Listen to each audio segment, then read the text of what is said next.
Hola, ¿qué tal? ¿Cómo están todos ustedes? Me da mucho gusto saludarles. Voy a compartir con ustedes unas reflexiones, un ejercicio filosófico que hice sobre el tema dueños de su cuerpo. Y entonces los puntos a tratar son diversas razones para establecer que es falsa la tesis de que cada quien es dueño de su propio cuerpo.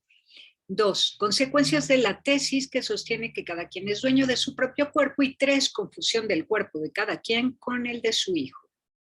Vamos con el primer punto. Decir que cada quien es dueño de su propio cuerpo carece de una visión integral del ser humano, quien es lo que es en su totalidad y sin modo posible de fragmentarlo, salvo con palabras, cuando por ignorancia o necedad se omite atender al conocimiento metafísico de la causa primera, el ser, el uno e indivisible, que hizo todas las cosas, mismas que son lo que son porque el ser les participa de su ser. Hay que tomar en cuenta que hay una diferencia entre existir y ser.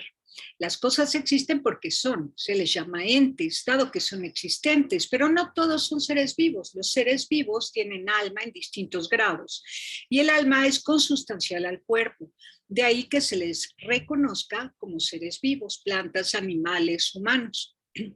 Entonces, cuando un ser humano dice que es dueño de su cuerpo, omite por ignorancia o necedad, uno, que es unidad sustancial de cuerpo y alma. Dos, que es partícipe del ser que le ha dado la vida y que en ese orden el ser humano es creación de su hacedor, único dueño posible de todo lo que es y en quien se vive, porque es la causa primera, el uno, indivisible y eterno, que de no ser nada sería, nada existiría. Alguien podría decir que es dueño de sus bienes materiales y que el cuerpo es materia. Esto también es producto de la ignorancia o la necedad. El haber obtenido algún bien con el pago de su precio correspondiente le hace usante de la cosa adquirida, pero dueño es quien posee sin perder lo que posee.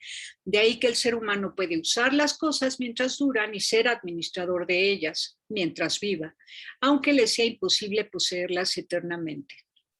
Ahora bien, si se habla del cuerpo, está claro que el ser humano se mueve, experimenta, conoce, habla, trabaja, construye y crea, sin que nada de esto pueda hacerlos separados el cuerpo y el alma. Es con el cuerpo y el alma que vive como ser humano, aunque no sea muy humano por haber oscurecido la imagen y semejanza que tenía con su creador, misma que le fue donada gratuitamente por el mismo ser. La cristiandad presenta a Dios como uno y trino. Uno porque es quien es, el ser que participa de su ser a todas las cosas y quien al ser humano lo hace imagen y semejanza suya.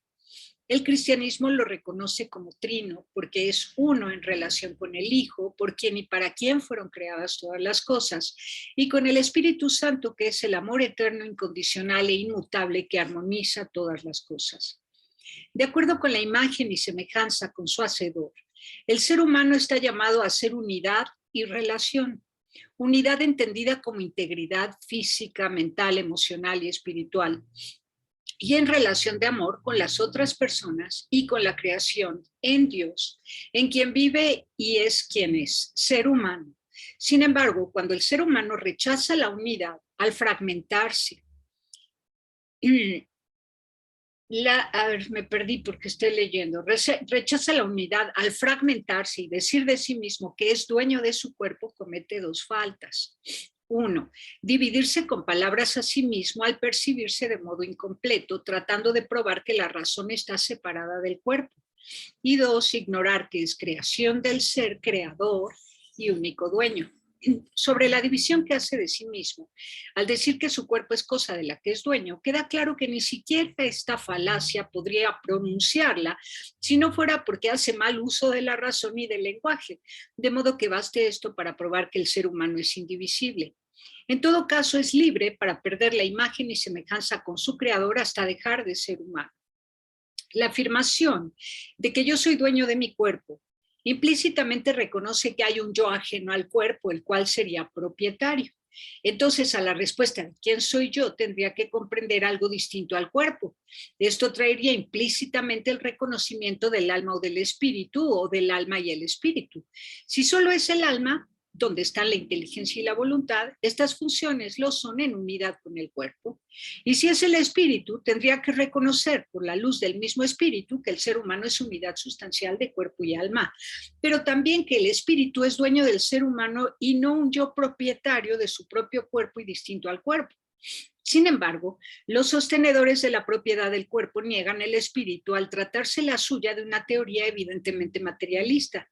De otro modo, su visión del ser humano no sería sesgada, limitada a los placeres, deseos y necesidades del cuerpo, cosa que, tan solo al decirlo de este modo, muestra que un cuerpo sin alma, un ente sin vida, no necesita, no desea, ni se place.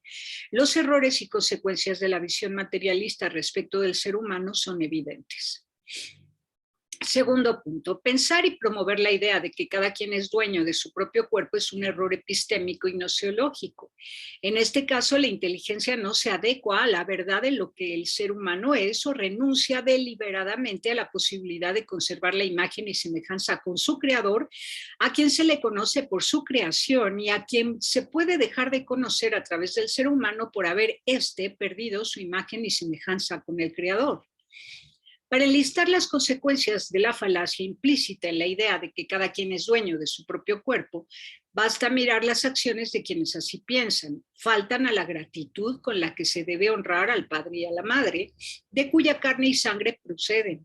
Se omite el reconocimiento de los antepasados y se renuncia a la corresponsabilidad humana con la que se asume la copertenencia o pertenencia mutua que nace de la condición relacional del ser humano. Se ignora al creador, pero también se desprecian los descubrimientos biológicos y científicos, así como la historia y la antropología filosófica. Cuando se existe con la creencia de que cada quien es dueño de su propio cuerpo, el alma se muestra famélica. El ser humano no reconoce los límites que el tiempo y el entorno le marcan, y tampoco da respuestas a los llamados de la sociedad a la que debiera pertenecer o a la que pertenece implícitamente, aunque la rechace y por eso se autoexcluya o automargine.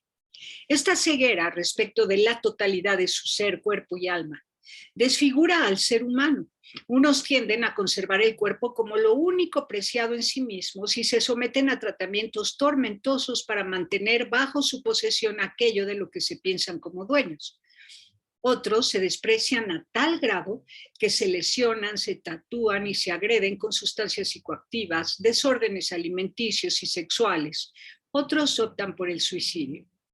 Y mientras que en todos los casos la ansiedad y la angustia les invaden, insisten en la idea de decir que son dueños de su propio cuerpo.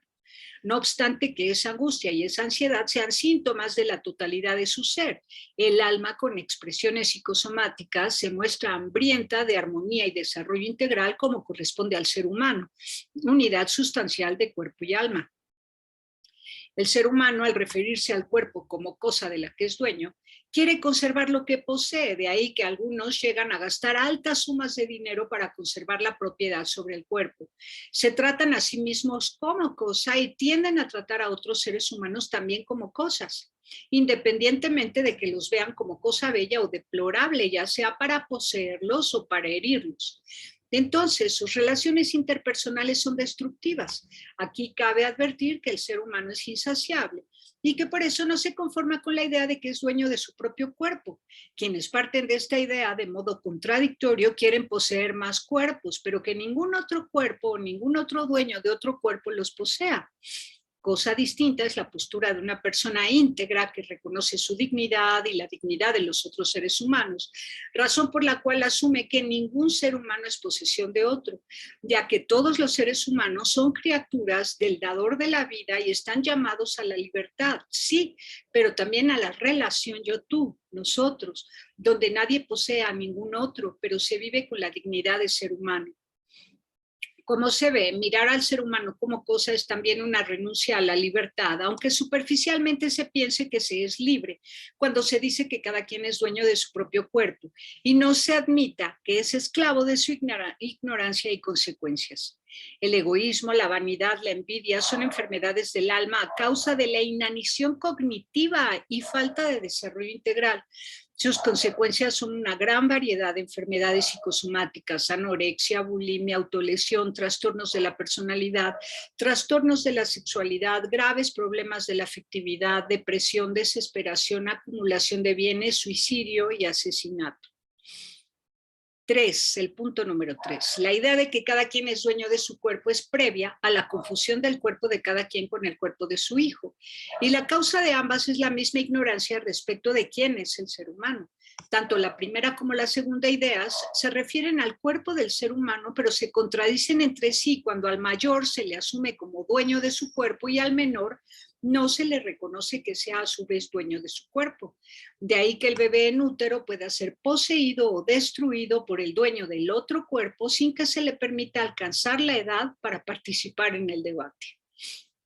Las consecuencias son graves: renta de vientres, aborto, venta de fetos para la producción de maquillajes y cremas para la estética, comercio de órganos de bebés para dar mantenimiento a otros cuerpos que tienen dueño y pagan por ello. Y así, con estas acciones, paso a paso, se va borrando la imagen y semejanza del ser humano con su creador. Una vez cosificado el ser humano, la humanidad se afea. Aumentan la desconfianza de unos hacia otros, el sentido de la vida se pierde, el nihilismo ocupa los espacios de vacío existencial y con ello disminuye la participación cívica hacia la verdad, la vida, la belleza, la bondad, la justicia y el bien de todos los seres humanos. Que esto suceda solo conviene a los cotos de poder que prefieren gobernar a personas ignorantes que por pereza y pusilanimidad han perdido fuerza de carácter para el bien ser y el bien vivir. La advertencia es clara: si el ser humano es solo cuerpo, o lo que más importa al ser humano es que es dueño de su cuerpo, y de esta idea parten sus acciones contra otros seres humanos, quienes gobiernan asumen que para colmar a la población basta con garantizar comida, abrigo, espacios de placer sexual y suficientes abortorios. Así, satisfaciendo la idea de que cada quien es dueño de su cuerpo y confundiendo el cuerpo de la madre con el cuerpo del hijo, los cuerpos serán fácilmente gobernables. Los más pudientes económicamente contribuirán con sus riquezas a fortalecer la industria del aborto, así como los laboratorios de untables y órganos humanos para la estética y la conservación de otros cuerpos que para ello paguen.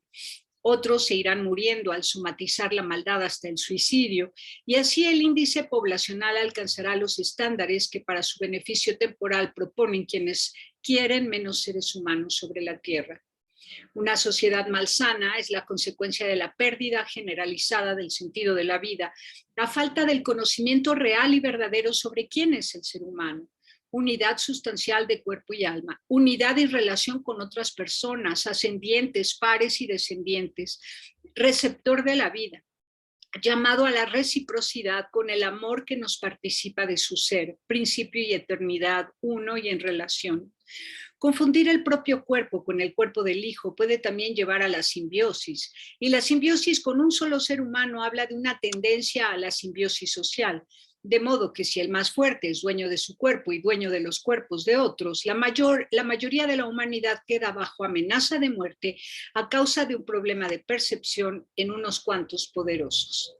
Hasta aquí la lectura del artículo que escribí y que he querido compartir con ustedes. Hay mucho que pensar, espero que lo piensen y que sigamos nutriendo de contenido la vida. Pásala bien haciendo el bien. Hasta la próxima.